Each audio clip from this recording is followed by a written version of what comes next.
Halo semuanya, perkenalkan nama saya Gaudensia Maharani Renggi dari kelas 1B Prodi Perancangan Jalan dan Jembatan Teknik Sipil. Di sini saya akan menjelaskan tentang perbaikan tanah untuk konstruksi sipil. Ada 5 poin yang akan dibahas. Yang pertama, pengertian dan jenis stabilisasi tanah. Yang kedua, teori perbaikan tanah. Yang ketiga, perbaikan tanah dengan metode kimia. Yang keempat, perbaikan tanah dengan metode fisik. Dan yang kelima, pengembangan metode perbaikan tanah. 1. Pengertian dan jenis stabilisasi tanah. Daya dukung tanah adalah kemampuan tanah memikul tekanan dan atau melawan penurunan akibat pembebanan, yaitu tahanan geser yang disebarkan oleh tanah di sepanjang bidang-bidang gesernya. Yang kedua, teori perbaikan tanah. 1. Prinsip dasar perbaikan tanah. Perbaikan tanah terbagi atas 2 kelompok, yakni perbaikan tanah secara kimiawi dan perbaikan tanah secara fisik. Teknik perbaikan tanah memiliki prinsip dasar bahwa kapasitas tanah yang kurang baik dalam berbagai aspek dapat diperbaiki melalui peningkatan sifat-sifat daripada tanah sesuai dengan tujuan perbaikan yang diinginkan. Yang kedua, jenis perbaikan tanah. Perbaikan tanah dengan semen, perbaikan tanah dengan kapur, perbaikan tanah dengan abu, perbaikan tanah dengan larutan kimia, perbaikan tanah dengan pemadatan, perbaikan tanah dengan konsolidasi, perbaikan tanah dengan teknik pengeringan, perbaikan tanah dengan penggantian tanah, dan perbaikan tanah dengan permeation resin. Yang ketiga, tujuan dan sasaran tindakan perbaikan tanah. Ada 7 hal yang dicakup. Yang pertama, meningkatkan daya dukung tanah. Yang kedua, meningkatkan kuat geser tanah, memperkecil kompresibilitas dan penurunan tanah. Yang keempat, memperkecil permeabilitas tanah. Yang kelima, memperbesar permeabilitas tanah. Yang keenam, memperkecil potensi kembang susut pada tanah. Yang ketujuh, menjamin kelestarian dan keberlanjutan sumber daya alam dan lingkungan. Yang keempat, pemilihan jenis perbaikan tanah. 1. Jenis dan karakteristik tanah, termasuk sifat-sifat kimia dan fisik, termasuk mineralogi tanah yang akan diperbaiki. 2. Jenis dan karakteristik konstruksi yang akan dibangun, terutama beban konstruksi. 3. Parameter tanah yang perlu diperbaiki sesuai kebutuhan konstruksi.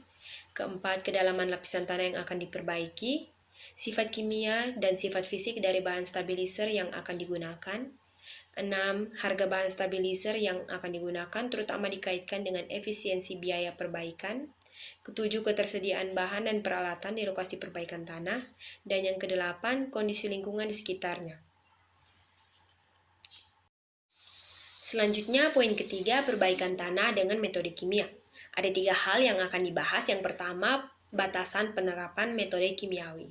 Metode perbaikan tanah dengan bahan kimia dapat menggunakan larutan kimia atau bubuk kimia yang dicampurkan dengan tanah yang akan diperbaiki dengan beberapa metode pencampuran yang disesuaikan kondisi bahan stabilizer maupun kondisi tanahnya.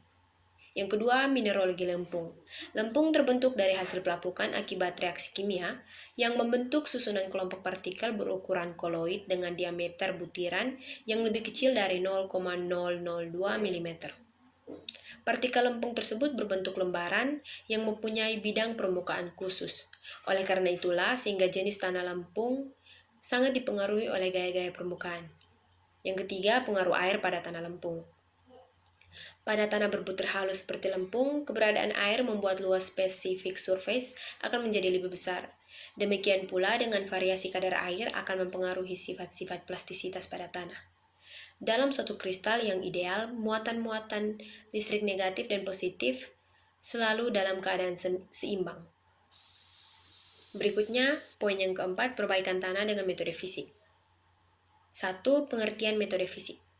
Perbaikan tanah secara fisik merupakan metode yang bertujuan untuk meningkatkan kinerja tanah dalam berbagai aspek seperti daya dukung, penurunan atau settlement, permeabilitas, dan lain sebagainya.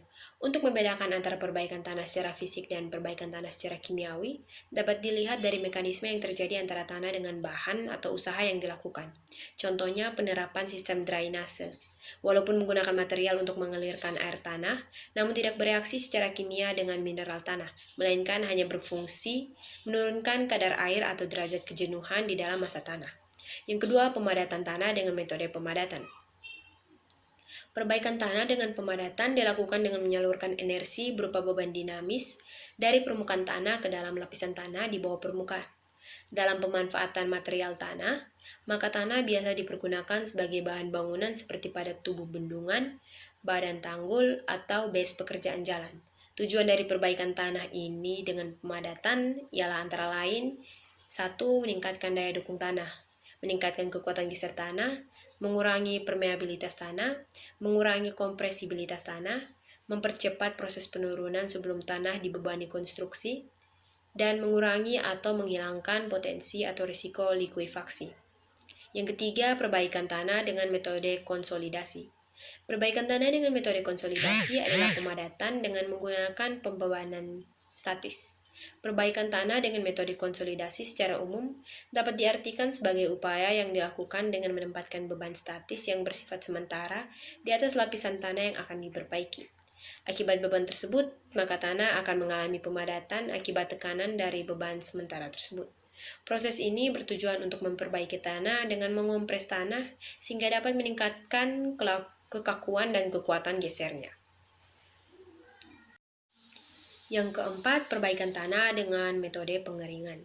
Dewatering adalah istilah yang digunakan untuk menggambarkan tindakan menghilangkan air tanah atau air permukaan dari lokasi konstruksi. Biasanya proses pengeringan dilakukan dengan memompa atau menguapkan, dan biasanya dilakukan sebelum penggalian dilakukan lebih dalam yang mungkin menyebabkan masalah dalam pelaksanaan penggalian. Metode dewatering diterapkan pada lokasi konstruksi yang tergenang air baik oleh air permukaan maupun yang tergenang akibat tingginya muka air tanah. Dalam pelaksanaan konstruksi, lokasi pekerjaan harus bebas dari genangan air agar pekerjaan dapat berlangsung dengan baik dan aman. Pemilik proyek biasanya cenderung menggunakan pompa air untuk mengeringkan air dari lokasi pekerjaannya. Tetapi jika mereka tidak memperhatikan tempat pembuangan air, erosi dan masalah lainnya mungkin terjadi. Hal seperti ini akan menimbulkan permasalahan baru dalam pelaksanaan konstruksi. Yang kelima, perbaikan tanah dengan pergantian tanah. Daya dukung pondasi dapat diperbaiki dengan mengganti tanah yang buruk, misalnya tanah organik atau tanah tempung lunak, dengan bahan yang lebih baik dan kompeten seperti pasir, kerikil, atau batu pecah. Hampir semua tanah dapat digunakan sebagai bahan pengisi, namun beberapa jenis tanah yang sulit dipadatkan bila digunakan sebagai lapis pengganti. Penggunaan tanah pengganti di bawah pondasi dapat mengurangi penurunan konsolidasi, sekaligus dapat meningkatkan daya dukung tanah. Cara seperti ini memiliki beberapa kelebihan dibanding penggunaan teknik lain atau penggunaan pondasi dalam karena lebih ekonomis dan waktu pelaksanaan konstruksinya yang lebih cepat. Penerapan metode penggantian tanah secara konvensional dapat dilakukan untuk perbaikan lapisan tanah permukaan yang dangkal. Perbaikan dengan perekatan butir tanah. Salah satu tindakan perbaikan yang dapat dilakukan adalah dengan merekatkan partikel tanah sehingga dapat meningkatkan kinerja lapis tanah karena beberapa partikel tanah yang dapat bekerja satu sama lain akibat perekatan dari bahan stabilizer, maka metode ini dapat diistilahkan dengan metode perekatan. Untuk tujuan stabilisasi tanah, resin sebagai bahan yang tahan air atau waterproofing, baik resin alami atau sintetis yang fungsi utamanya adalah menjaga kadar air tanah berada pada kadar air optimum atau di bawahnya dengan maksud mencegah masuknya air ke dalam campuran tanah yang diperbaiki dan dipadatkan. Berikutnya, perbaikan tanah dengan bahan limbah. Ialah salah satu bentuk inovasi yang dikembangkan orang dalam perbaikan tanah adalah penggunaan material limbah sebagai bahan pencampur ke dalam lapisan tanah yang memiliki daya dukung kecil seperti lapisan tanah gambut atau lempung lunak lainnya. Dan yang terakhir, poin yang kelima, yaitu pengembangan metode perbaikan tanah. Ada 6 hal. Yang pertama, pengembangan metode perbaikan tanah. Yang kedua, perbaikan tanah dengan teknik inclusion. Yang ketiga, perbaikan tanah dengan teknik vibroflotation. Yang keempat, perbaikan tanah dengan stone column. Yang kelima, perbaikan dengan metode compaction grouting. Yang keenam, perbaikan tanah dengan teknik dynamic compaction. Ya, itu tadi adalah sedikit penjelasan dari saya mengenai perbaikan tanah untuk konstruksi sipil. Sekian dari saya, terima kasih.